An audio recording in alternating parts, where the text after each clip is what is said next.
There's a photograph from Windsor Castle, September of last year. Three people standing close together on a stone terrace, a fourth just behind them. King Charles in the middle, a little stooped now, the way a man stands when his body is fighting something he doesn't talk about in public. Beside him, his son.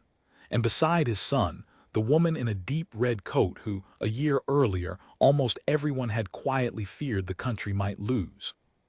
Look at that photo long enough, and you start to notice what isn't in it. You won't find the king's brother. You won't find the king's younger son. You'll see four people where, not so many years ago, there might have been a dozen. And the strange thing, the thing the cameras caught without meaning to, is that the smaller the group got, the steadier those four faces became. This is a story about a family under pressure. A famous family, yes, the most photographed family on earth. But strip away the gold and the carriages and the centuries, and underneath it all you'll find something very ordinary. A father who is sick, a brother who became a stranger, an uncle who fell from grace so hard the ground shook. And in the middle of it, a husband and wife, two people in their 40s who looked at the mess around them and decided quietly that it was theirs to fix. Their names are William and Catherine. And to understand why so many people now call them the last best hope of a 1,000-year-old institution, you have to understand just how much was breaking around them. Let me take you back. The house that was Shaking. For a very long time, the British monarchy felt like a fixed point, a thing that simply was the way a mountain is. Queen Elizabeth II sat on the throne for 70 years, and for most people alive today she was the only monarch they had ever known. As long as the Queen was alive, people were reluctant to criticize the monarchy, because to do so felt like criticizing her personally, and over 70 years she had become a revered figure. PBS. Then in September of 2022 she was gone, and the mountain, it turned out, was not made of stone after all. Her son became King Charles III at the age of 73, an old man inheriting a young man's job. He had waited his whole life for it, and almost immediately the weight of it began to show. Just over a year into his reign, in February of 2024, the news came that no palace ever wants to release. King Charles had gone in for a procedure to treat an enlarged prostate, and during that operation, doctors found a form of cancer. The palace kept the details vague. They still do. More than a year later, he was still receiving treatment for a condition they have never fully named. PBS. Think about what that means for a country. The man at the very top, the symbol meant to stand above the storms, was now fighting for his own health in private while smiling for crowds in public. He kept going to engagements anyway, kept appearing, kept working, even on days when the weather turned brutal and the sensible thing would have been to stay home. But everyone watching could do the math. The reign they had waited so long for was being measured now not in decades, but in something more fragile. Hello. And here's the cruel part. A sick king is a hard enough story on its own, but Charles wasn't given the mercy of facing it quietly. Because at almost the exact same time, the family around him was coming apart in two very different, very public ways. The brother who fell. To understand the first crisis, you have to talk about a man the family would probably prefer you forget. The king's younger brother. For most of his life he was known as Prince Andrew, the Duke of York, the Queen's favorite son, by many accounts, a former Royal Navy officer who had served in a real war. And then, over the course of years, his name became attached to one of the ugliest scandals of the age, his long friendship with the convicted sex offender Jeffrey Epstein. For a while the palace did what palaces have always done. They tried to wait it out. They tried to manage it quietly. But the tawdry stories kept coming, and they began to threaten something the family could not afford to lose: public support for the monarchy itself. PBS. Then came a moment that, I think, broke something loose in the king. In late October of last year, Charles went to Lichfield Cathedral for what should have been an ordinary engagement. As he moved through the crowd, a man's voice cut through the polite hush. The heckler shouted at him about Andrew, about Epstein, about how long the king had known, questions thrown like stones in a sacred place. By the accounts of those close to him, Charles was left deeply rattled. Fox News, Fox News. 3 days later he acted. In a statement issued by Buckingham Palace, the king announced he had taken steps to strip his own brother of all his titles and honors, including the one Andrew had held since the day he was born, Prince. From that day forward he would be known by a plain, stripped-down name, Andrew Mountbatten Windsor, PBS. It went further than a title. Andrew was forced out of Royal Lodge, the 30-room mansion near Windsor where he had lived for over 20 years, and moved instead to the king's private estate at Sandringham, PBS. Now I want you to sit with how extraordinary this was. A king, gravely ill, choosing to publicly cut down his own brother. Royal experts called the move unprecedented. One constitutional scholar put it plainly: the monarchy needed to draw the thickest possible line between Andrew and the rest of the family, and that line had just been drawn. Fox News, PBS. But here's the detail that matters most for our story. Charles did not do it alone. According to royal commentators, the king acted under immense pressure, and a great deal of that pressure was reported to be coming from one person in particular: his son, the heir. Fox News. Royal author Russell Myers has suggested that Andrew's troubles actually accelerated William's own plans, his long-held vision of a smaller, leaner monarchy. Where the older generation had hesitated, William, by these accounts, had no hesitation at all. The Royal Observer. And this matters even more because the scandal did not end there. By February of this year, the story had escalated into reports of Andrew Mountbatten Windsor's arrest, with the matter raised in Parliament and the government openly stating it could not rule out further action. The fall, in other words, was still falling. The pressure on the House was still building. House of Commons Library. That was crisis number one. And as if one family rupture were not enough, there was a second, and this one cut even closer to the king's heart. The son who left. His other son. The younger of the two boys who once stood, small and grieving, behind their mother's coffin while the whole world watched. Prince Harry. You know the broad strokes of this one, because it played out across years of headlines. Harry and his wife Meghan stepped back from royal life in 2021 and moved across an ocean to start again in California. What followed was a slow, painful unraveling. A memoir, interviews, lawsuits, accusations thrown in both directions. By the time our story reaches the present, the distance had hardened into something that looked permanent. In May of last year, Harry's long legal battle to restore his publicly funded UK security protection ended in defeat when the courts dismissed his case. His security had been reduced after he stepped back as a working royal, and despite years of effort, he could not get it back. Newsy. News. Try to imagine what that means in human terms.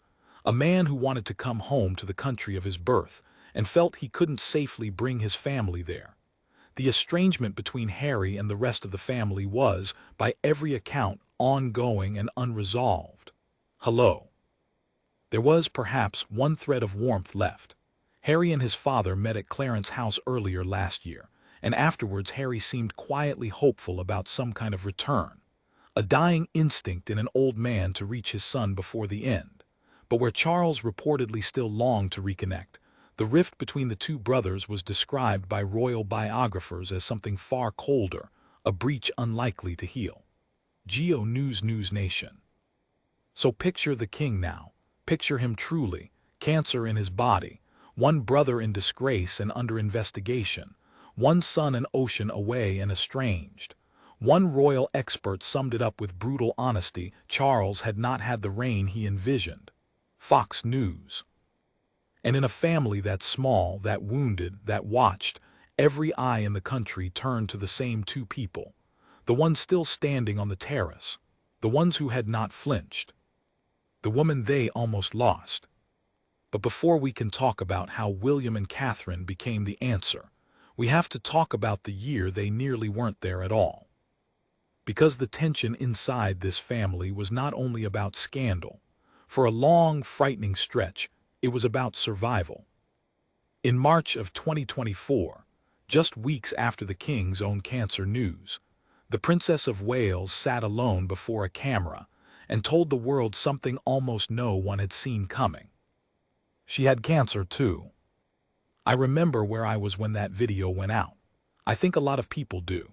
There had been weeks of cruel speculation about where she was, why she disappeared from public view, what the family was hiding.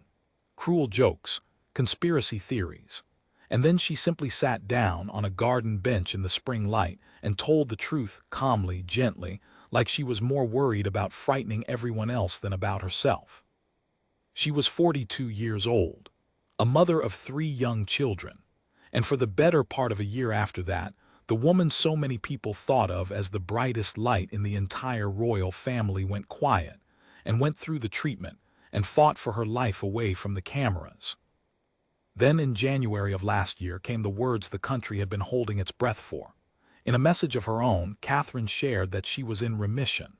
It was, she wrote, a relief, and she said that, as anyone who has faced a cancer diagnosis would understand, it takes time to adjust to a new normal. But she ended on a note of hope. She was looking forward, she said, to a fulfilling year ahead. There was much to look forward to. Newsy news. Here is what I find so moving about that line. She had every reason in the world to step back, to slow down, to say, "I have given enough, let me rest." The family would have understood. The country would have understood. She did the opposite. And this is important because this is a real story and not a fairy tale.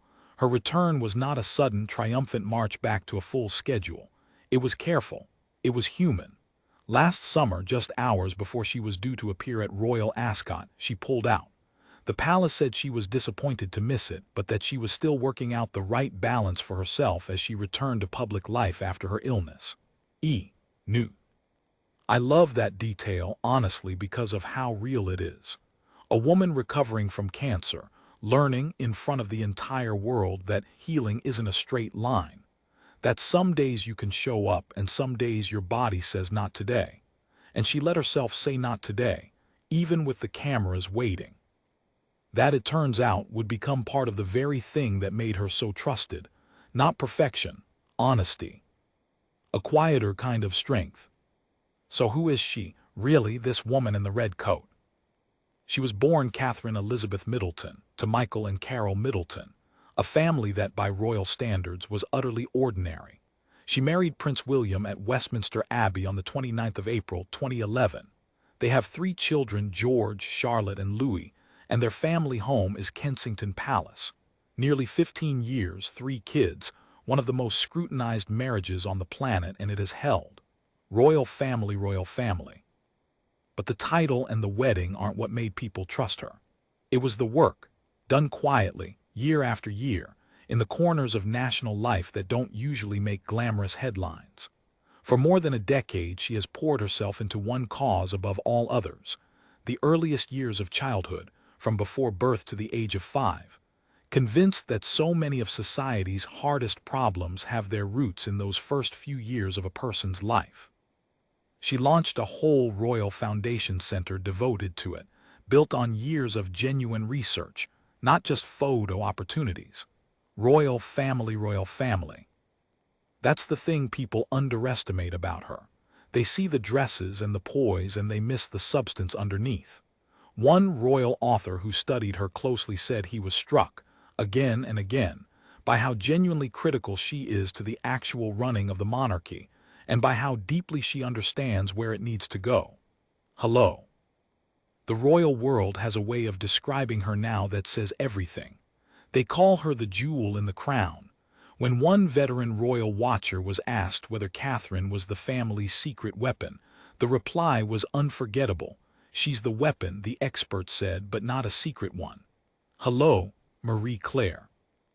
And as the family thinned, as the scandals mounted, as the king grew frailer, her quiet, steady popularity stopped being a nice-to-have. It became, in the words of more than one expert, the key. With her health continuing to improve, Royal commentators began describing her openly as a standout member of the firm and the key to the family's survival in the year ahead.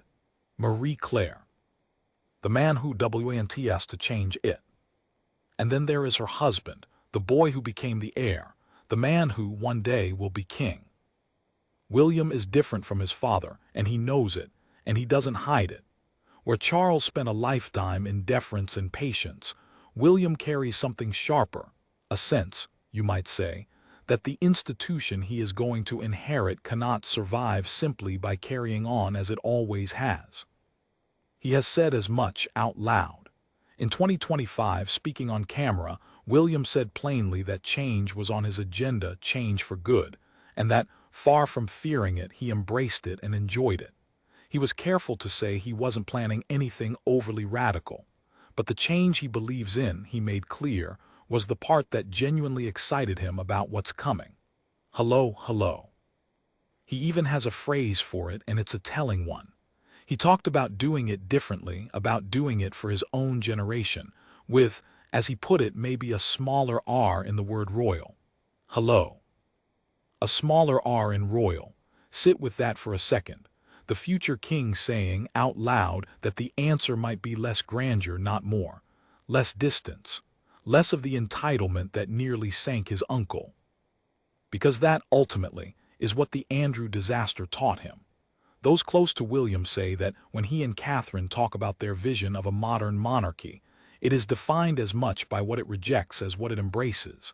And what it flatly rejects is the sense of privilege and entitlement that two members of the older family had in such abundance. In its place, the people around him describe something simpler and harder to fake. More empathy. A monarchy that feels less like a fortress and more like a part of the country it serves. Hello, hello.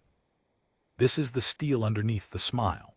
The same commentators who praise William's vision also describe his approach to protecting the monarchy as, frankly, ruthless when it needs to be. He was, by many accounts, the driving force behind cutting Andrew loose, and the biographers who follow the family closely believe that, in time, he intends to go further still, streamlining the monarchy down to a tight, defensible core so that no single disgraced relative can ever again threaten the whole. The royal observer.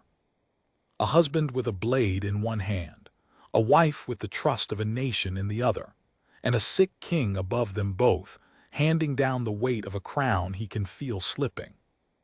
That is where this story stands, as the curtain rises on the present day.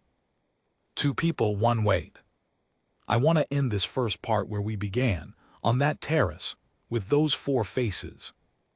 Because the more you understand everything pressing down on this family, the cancer, the disgrace, the estrangement, the simple terrifying arithmetic of a monarchy that keeps getting smaller, the more remarkable it becomes that the two people at the center of it are not crumbling. They're stepping forward. They have a plan for the year ahead, and it tells you exactly who they want to be. A palace source described it simply. For William and Catherine, it has become really important to shine a spotlight on the unsung heroes of the country.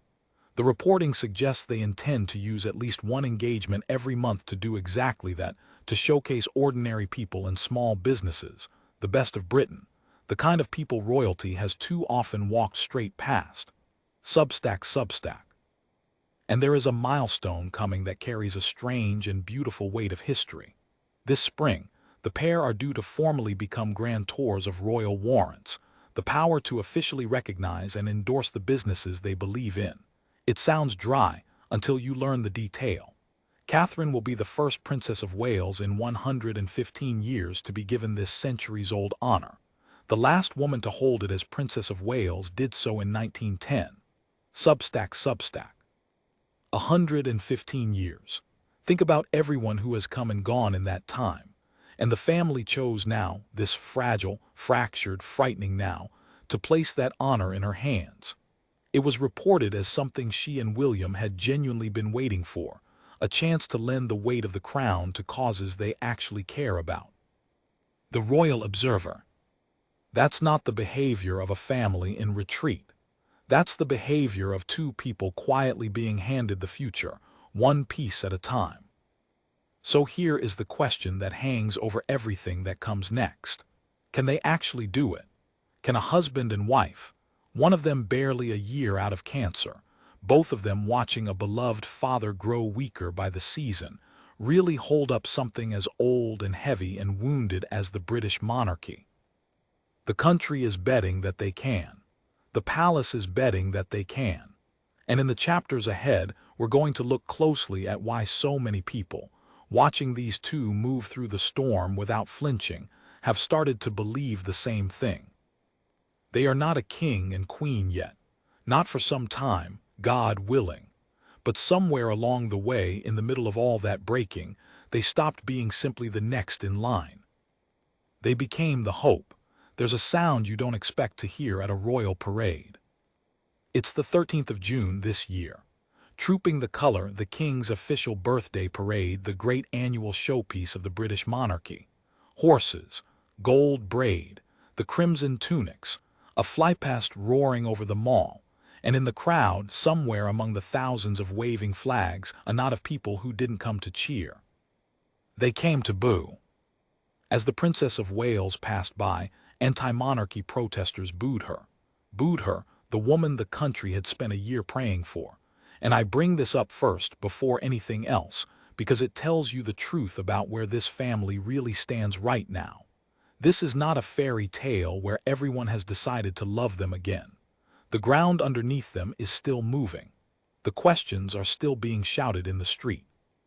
Just months earlier, as William stood in a crowd on a walkabout, a man shouted a question at him too, about Andrew, about the controversies that won't go away. Ola, the royal observer. So when people call William and Catherine the monarchy's greatest hope, understand what that actually means. It doesn't mean the storm has passed. It means these are the two people walking into the storm on purpose, every single day, with the cameras rolling and the boos still audible and not turning back. This part of the story is about that, not the vision, the doing, what it actually looks like day by day to try to hold up something this heavy. The parade and the pressure. Look closely at that trooping the color, and you see the whole situation in a single frame. There's the king, 77 now, and Queen Camilla, 78, the two of them coordinating in bold red alongside Catherine. An aging monarch still appearing, still smiling, still carrying out the ceremony, with his illness a quiet, constant presence just behind the pageantry. And there beside him, the next generation steadying the frame, filling the spaces the family has lost. Ola. Because that's what's happened. The firm, as they call it, has shrunk. Andrew is gone, disgraced, and now under investigation. Harry is an ocean away. And so the work that might once have been spread across a wide bench of royals now falls more and more on a small handful of shoulders, mostly two. It is worth saying plainly how much that has come to rest on Catherine in particular. In recent years, as Charles's health declined, William and Catherine have steadily stepped up to take on more and more. She is not just a popular figure smiling for photographs. She has become structural load-bearing in a way few people outside the palace fully appreciate. The royal observer. And she is doing it while still healing. A careful return. I want to tell you about a trip to Italy, because I think it captures who Catherine is now better than any parade ever could. This past May, the Princess of Wales traveled to the Reggio Emilia region of northern Italy. She visited the rural countryside near Foligno, wrapping up a 2-day trip focused on early childhood development. It was her first solo international work trip since her cancer remission. Fox News The Royal Observer. Sit with that for a moment. The first time she traveled abroad alone for work since coming through cancer. And where did she choose to go? Not to a glittering gala, not to a red carpet. She went to study how one of the most respected early childhood education approaches in the world actually works, on the ground in the place it was born, because the development of small children is the cause she has given her life to. That's the tell. That's the thing you have to understand about her return. It said she's making a bigger, bolder return to work this year after easing herself back in last year. But the watchword has always been the same with Catherine: quality over quantity. She isn't trying to flood the diary with 100 appearances. She's choosing carefully, going where it matters, spending the energy she has on the things she actually believes in. Hella magazine. And the country has noticed. A major magazine put her on its cover this June, calling her the Queen-in-Waiting and describing a triumphant return to public life, carried out, they wrote, with a new resilience and a greater confidence after everything she'd been through. The Australian Women's Weekly. And here's where it stays honest. Even now she protects herself. She has to. One royal reporter put it directly: Catherine's health battle has refocused her priorities about travel. She knows her limits now in a way she perhaps didn't before. She learned them the hard way. Geo News. The cost of the crown. Her husband has felt it too, in his own way. There's a phrase William used recently that has stuck with a lot of people. He was talking about the big international tour, the long-haul, high-stakes trips that royal life demands. He said they take a lot out of you. And then he described it like this: you're on send and receive the whole time. Geo News. On send and receive the whole time. Think about that. Never off.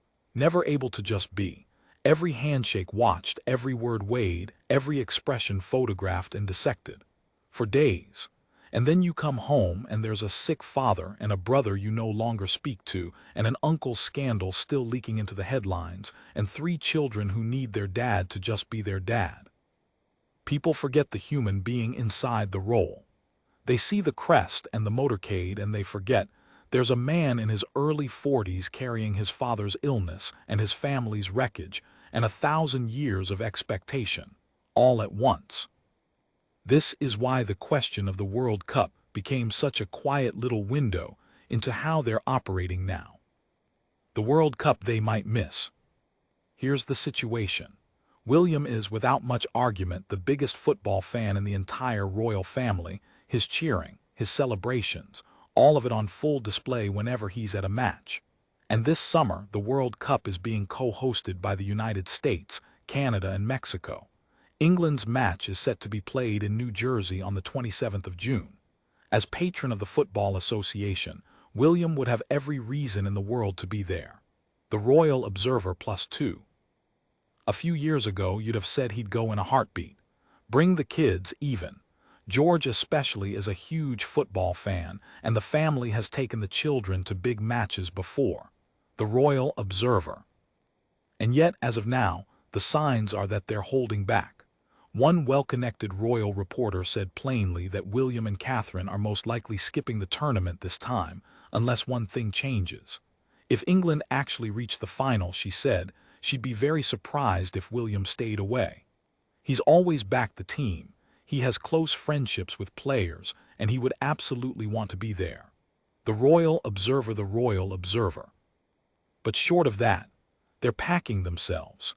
There's a lot of travel coming for them later in the year, and the read from people who follow them closely is that this is now about packing, not doing everything, but doing the right things at the right time. The Royal Observer. I find that genuinely revealing. A younger, healthier, more invincible version of this couple might have said yes to everything. This version, the one tempered by cancer and crisis, has learned to say no, to choose, to protect the tank so there's fuel left for the long road. That too is a kind of strength, maybe the harder kind. There's also a layer most people never see. Any overseas visit by senior royals is bigger than personal choice. Royal travel has to be signed off by the Royal Visits Committee, with the government's input playing a central role in what gets approved and when. Timing, diplomacy, national priorities, all of it can outweigh even huge public enthusiasm. These two don't simply go where they please. They go where the country needs them to go. All VIP. The big trip that is happening. And there is one trip that is happening, one that matters enormously. This past February, Kensington Palace announced that the Earthshot Prize 2026 will be held in Mumbai, India. And if you know the history, that choice lands with real emotional weight. It was in Mumbai back in April of 2016 that a younger William and Catherine visited together ahead of their 5th wedding anniversary. A full decade later, they may be returning to the same city, older, scarred, tested, but still standing together. Marie Claire. The Earthshot Prize is William's own creation. He founded it in 2020 with the hope of inspiring real action to protect the planet and to help build a better world for his own children. Each year it honors 5 environmental leaders, and every winner receives £1 million to push their solution further and faster. This is the man's life's work outside the crown, the thing he built with his own hands, not the thing he inherited. The Australian Women's Weekly. Marie Claire. And here's the detail that makes it matter for our story. Catherine attended the first 2 Earthshot ceremonies in London and Boston, but she missed the next 3 in Singapore, South Africa, and Brazil because of her son's exams and then, devastatingly, her own health. The years she was meant to be traveling the world were the years cancer took instead. Marie Claire. Hella magazine. So the question hanging over India is a quietly beautiful one. Will this finally be the year she stands beside him again on that green carpet, back at his side, in the very city where their story took one of its happiest turns a decade ago? Reports describe it as their first joint tour for Earthshot in years. Nothing about it is guaranteed. But the symbolism, if it happens, is almost too perfect. The wife returning to the world stage, in the place where so much of their partnership was first photographed, after coming through the darkest year of her life. Geo News. The unsung heroes. Now the parades and the foreign tour, those are the parts everyone sees. But the part of their plan that, to me, tells you who they actually want to be is much smaller, much quieter. It happens in places without red carpets at all. Remember what we said in the first part, that the couple decided to use their platform to shine a light on ordinary people, the unsung heroes of the country, the best of Britain that royalty has too often walked straight past. A palace source said it had become genuinely important to them. They wanted to spotlight the people who never get the spotlight. Substack. This isn't just talk, you can watch it happening. This year, William turned up at a pub in Peckham in South London. It's called the Prince of Peckham, and it's run by a man named Clement Ogbenea, who hosts a weekly event offering free tea and conversation to local people who just need a bit of company, companionship, community, a reason to come in out of the cold. William didn't show up to be admired. He got behind the bar and had a pint-off with Clement, trying to pull a pint as good as the man who'd been doing it for years. By all accounts, he did a pretty good job of it. The Australian Women's Weekly. The Australian Women's Weekly. And here's the part that completes the picture. Clement, this ordinary man running a community pub, had been included in the King's New Year honors this year, recognized for exactly that community work. That's the whole philosophy in one scene. A future king, stepping behind a bar to honor a man who spends his weeks making sure lonely people have someone to talk to. The Australian Women's Weekly. You saw the same instinct in Cornwall. To mark St. Piran's Day, William turned up at a family pasty company in a small village and got stuck in. Not a palace, not a gala, a pasty shop. The best of Britain, one handshake at a time. The Royal Observer. This is the smaller R in royal we talked about made real. Less distance, fewer carriages, more pubs. A monarchy that walks into the community instead of waving at it from behind a barrier. Not everything lands. But I promised you this would be honest, so let me be honest. It doesn't all work perfectly. They are not magicians and they get it wrong.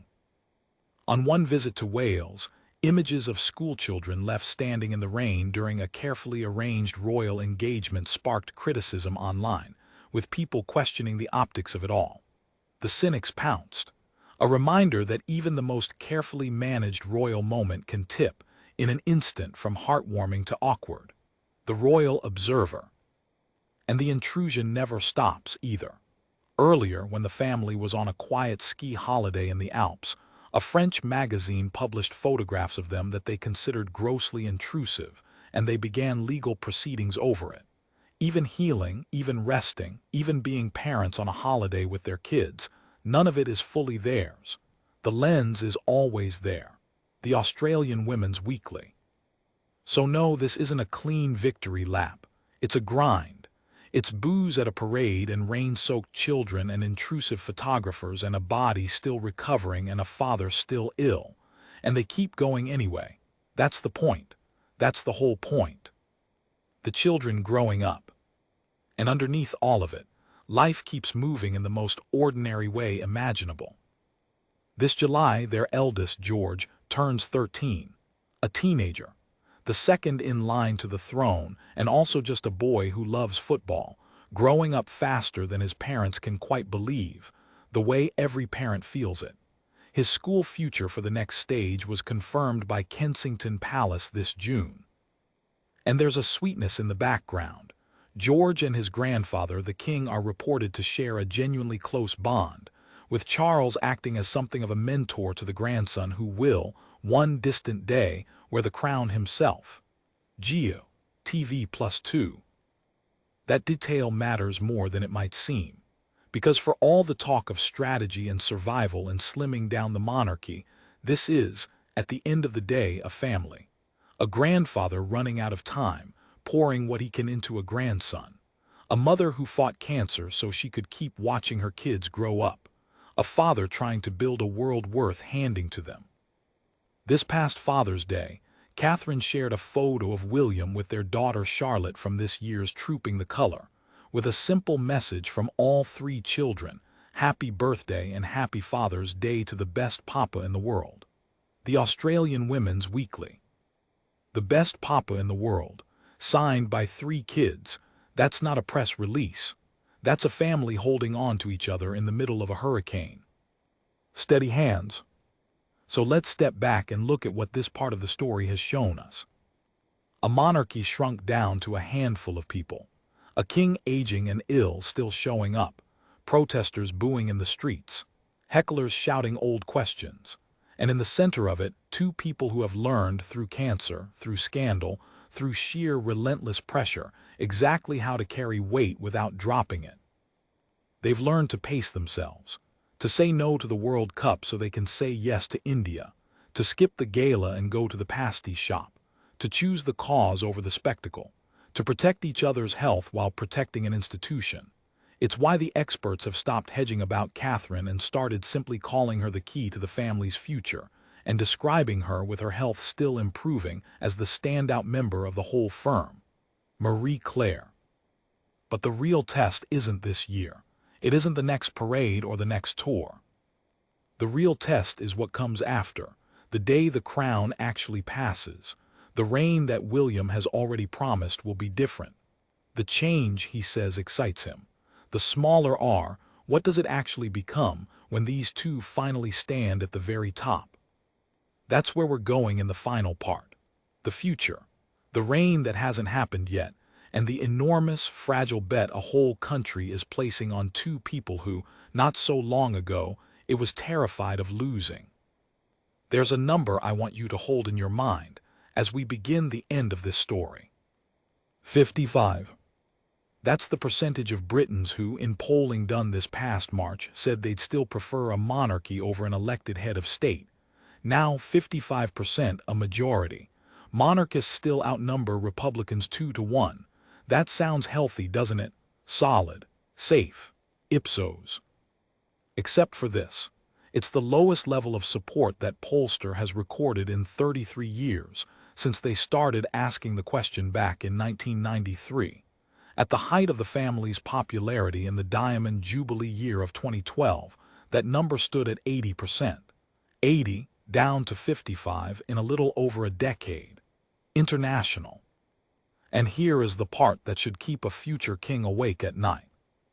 Among young people, the 18 to 34s, the ones who will carry the country forward, just 33% support the monarchy. 45% would rather have a republic. The old remain loyal, 3/4 of those over 55 still back the crown. But the young have already, quietly, started to walk away. Ipsos ipsos. This is the inheritance, not just a crown, not just a sick father's blessing. a slow generational drift away from the entire idea of monarchy and a clock that is ticking. So when we ask whether William and Catherine can save this thing, this is the real question underneath. Not can they smile and wave. Can they reverse a tide that has been going out for 15 years? That's where this final chapter lies. The weight William will inherit. Let me describe the family William will actually have around him on the day he becomes king, because it's smaller than you think. When Charles is gone, William won't have a wide bench of working royals to share the load. His aunt, Princess Anne, hardworking, beloved, is already 75. He's estranged from his brother Harry, who is across an ocean. And Andrew's daughters, Beatrice and Eugenie, are still living under the long shadow of the Epstein scandal that consumed their father. Slugger O'Toole +2. Strip it all away, and in a decade or so the working royal family might essentially be this: King William, his wife, and their children. Slugger O'Toole. That's it, that's the firm. The most famous institution on earth, run by a husband, a wife, and 3 kids who are still in school. Now some would say that's a catastrophe. A monarchy stretched so thin it could snap. But here's the fascinating thing, and it's the heart of why people call these two the hope and not just the survivors. William looked at that exact same picture, and instead of seeing a crisis, he seems to have seen a plan. The smaller R, a monarchy REIMAGNED. We've talked about William's phrase, the one about doing it with a smaller R in the word royal. In part 1, it was an idea. Now let's make it concrete, because it's the entire blueprint for the reign to come. The vision, as the people closest to him describe it, is a monarchy that's deliberately smaller, leaner, less remote. Royal commentators have suggested that Andrew's downfall actually accelerated this, that it confirmed for William exactly why a streamlined monarchy matters. Because here's the brutal logic. If your family is small and disciplined and focused, there are fewer people who can embarrass you, fewer scandals waiting to detonate, fewer relatives trading on a royal name for cash. The Royal Observer. And it's not only about defense. It's about what the monarchy is for. When the people around William describe what a modern monarchy means to him and Catherine, they describe it as much by what it rejects, the entitlement, the sense of privilege that 2 members of the older family carried in such abundance, as by what it embraces. In its place, they talk about more empathy, a crown that feels less like a fortress on a hill and more like a part of the country it serves. Hello, hello. That's why you've seen William behind the bar of a Peckham pub and in a Cornish pasty shop, and shining a light on ordinary people who will never have a title. That's not filler between the grand occasions. That is the strategy. The grand occasions are the old monarchy. The pub is the new one. And here's the thing about it that's genuinely clever, whatever you think of the institution itself. It runs on causes: homelessness, mental health, early childhood, the environment, the things William and Catherine argue help keep the monarchy relevant. A monarchy that earns its place by being useful, rather than simply assuming its place by being ancient. That's the bet. That's the whole bet. Geo TV. The woman who will be queen. And at the center of that bet, again, is her. When William becomes king, Catherine becomes queen. Queen Catherine. The girl from an ordinary family in Berkshire who married her university boyfriend, who fought cancer in front of the whole world, standing as the consort of the king. We've already talked about how much the experts now lean on her. They've stopped hedging and simply call her the key to the family's future, the standout member of the entire firm. One author who studied her closely came away convinced she genuinely understands the vision of the future the monarchy needs. She's not decoration. She's a strategist with a nation's affection. Marie Claire Hulot. And there's a piece of history that's about to attach to her name that I find quietly moving. Remember from part 1, this spring she becomes a grand tour of royal warrants, the first Princess of Wales to hold that centuries-old honor in 115 years. The family is loading the future onto her shoulders, one ancient privilege at a time. And the reason is simple. For all the monarchy's troubles, William's personal satisfaction ratings sit at a level most politicians could only dream of, and Catherine's standing, after everything she survived, may be even more precious. A reservoir of public goodwill the institution cannot manufacture and cannot afford to waste. Substack Ipsos. But and I keep coming back to this, she carries it inside a body that has already been to war once. The careful packing, the cancelled appearances, the trips she chooses rather than the trips she's offered. The queen she's going to become will be one who knows, better than almost any royal before her, the precise cost of the crown. That's not a weakness. It might be the most human qualification any modern monarch has ever brought to the throne. The case against.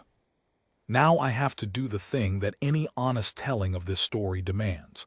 I have to give you the other side. Because there is a serious, growing, articulate argument that says none of this will be enough, and that maybe it shouldn't be. There are people in Britain who don't want William and Catherine to save the monarchy. They want there to be no monarchy at all. The campaign group Republic is committed openly to abolishing the monarchy and replacing the king with an elected head of state, someone to represent the nation independently of the politicians, but chosen by the people, not born into it.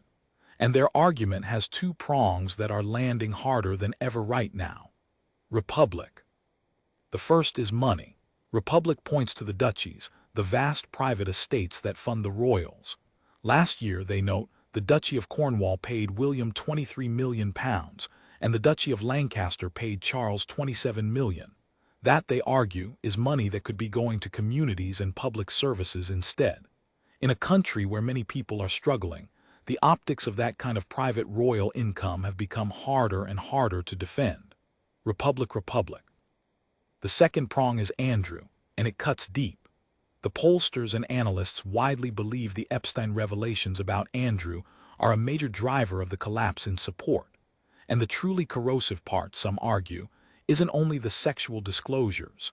It's the light the whole affair has shown on the royals' finances and privileges. One prominent royal biographer went even further, arguing the family is a genuine vulnerability for the country. He claimed that foreign intelligence services had long understood that the easiest weak point in the British establishment was the royal family, a group he characterized as under-scrutinized, and in some cases, short of money and easily compromised. Slugger O'Toole Tax Research Unit. That's a serious charge, and the Republican movement's argument is essentially this, that the late Queen was the one person holding this creaking institution together, that even her legacy is now being tainted by the Andrew scandal, and that it's time for an honest national conversation about a Britain without a monarchy at all. Republic. I'm not telling you they're right. I'm telling you they exist, they're growing, and any story that pretends William and Catherine are sailing toward a guaranteed happy ending is lying to you. That polling at 55%, one version of it, taken by a different group, puts support as low as 45. The ground really is moving. Republic. The case for. But and the word but matters here. That's not the whole picture, and fairness demands the rest of it. Because for every poll showing erosion, there's a stubborn, durable core of support that simply refuses to disappear. In one January poll this year, 64% of the public said Britain should continue to have a monarchy. A clear majority have long said the institution is, on balance, good for Britain. And when you actually ask people to choose an alternative, something interesting happens. Wikipedia YouGov. They hesitate. The argument many monarchists make isn't really a starry-eyed love of crowns and carriages. It's a colder, more practical point. Look at the alternative, they say, handing the role of head of state to the political class. In a Britain exhausted by its politicians, the idea of an elected president, drawn from the same pool of party figures people already distrust, doesn't exactly inspire confidence either. The monarchy, in this view, survives not because it's perfect but because it's above the political fight, a symbol of the nation that doesn't belong to any party. Slugger O'Toole. And then there's the most awkward fact for the Republican case of all. Even as support for the institution slides, satisfaction with the two people at its center stays remarkably high. Around 60% are happy with how Charles is doing the job, and William, 71%. Ipsos. Read that again. The institution is wobbling, the people are not. Analysts have spelled out exactly what that means. The monarchy's path forward runs through convincing young people in particular that it still has a real, relevant role to play. And the strongest card in that hand is the personal popularity of William and of Catherine. Ipsos. Which brings the whole story to a single, sharp point. The monarchy's best argument for its own survival is them. The race against time. So let's be clear-eyed about what they're actually up against. The late Queen Elizabeth had advantages William will never have. Her bond with older Britons was built on a shared memory of the Second World War and the last days of empire. 70 years on the throne gave her an almost legendary aura that no successor can simply inherit. William starts cold. He has to earn what she was simply granted by time. Slugger O'Toole. And the hardest part is the maths of generations. If only a quarter to a third of young people believe in the monarchy now, and those feelings harden as they grow older, support could keep falling for decades. You don't win that back with one good tour or one charming pub visit. You win it back, if you can at all, over a lifetime, one generation at a time, by being genuinely useful and genuinely different. Slugger O'Toole. That's the race, not a sprint. A marathon against a falling tide, run by a man carrying 1,000 years on his back and a woman recovering from cancer at his side. When you frame it that way, you understand why the people who study this family use a word as heavy as hope. Because hope isn't certainty. Hope is what you reach for precisely when the outcome is in doubt. Nobody calls you the greatest hope of an institution that's doing fine. They call you that when the institution is in trouble, and you're the reason anyone still believes it has a future at all. What it comes down to. So I've shown you the whole picture now. Let me pull it together. A monarchy at a 33-year low in support, hollowed out by scandal, leaking the young with every passing year. A king fighting cancer, who chose to publicly destroy his own brother to protect the crown. A second son lost across an ocean. A family shrunk down to almost nothing. And then standing in the middle of all of it, not flinching, not fleeing, two people. A man who says out loud that change excites him, who wants a smaller crown, a humbler one, a useful one, who will go behind a bar in Peckham because he means it when he says ordinary people matter. And a woman who came back from the edge of her own life, who fought cancer and chose to walk straight back into the storm, who the country booed at one parade and put on a magazine cover the next month, calling her the Queen-in-Waiting, who carries the affection of a nation in a body she now has to protect and spends it carefully on the things that count. Will it be enough? I genuinely don't know. Nobody does. The Republicans say the rot is too deep, that it's time to look to a future without the crown entirely. The monarchists say the personal popularity of these two is exactly the thing that buys the institution another generation to prove itself. Both of them are looking at the same two people and seeing the future of their country in the balance. Republic Ipsos. But here's what I keep coming back to after everything. There's that photograph again. Windsor, the stone terrace, the four faces where there used to be a dozen. A sick old king in the middle, and beside him his son, and beside his son the woman in the red coat the country almost lost. You could look at that photo and see a family in decline, fewer of them every year, the boos still audible in the distance, the polls still sliding. Or you could look at it and see the opposite. You could see two people who, when almost everyone and everything around them was falling, simply stayed, steadied, stepped forward. History will decide which of those it was, whether William and Catherine were the last act of a fading institution or the first act of a reinvented one. That story isn't written yet. It's being written right now, in pasty shops and palaces and hospital remission letters and quiet trips to Italy to study how to give small children a better start. But whatever the ending turns out to be, this much is already true. In the hardest, darkest years this family has faced in a generation, when the king was ill, and the brother was disgraced, and the son was gone, and the young were walking away, the country looked around for someone to believe in. And it found two people who were still standing. That's not a guarantee of survival, nothing is. But it might just be the very thing hope is made of.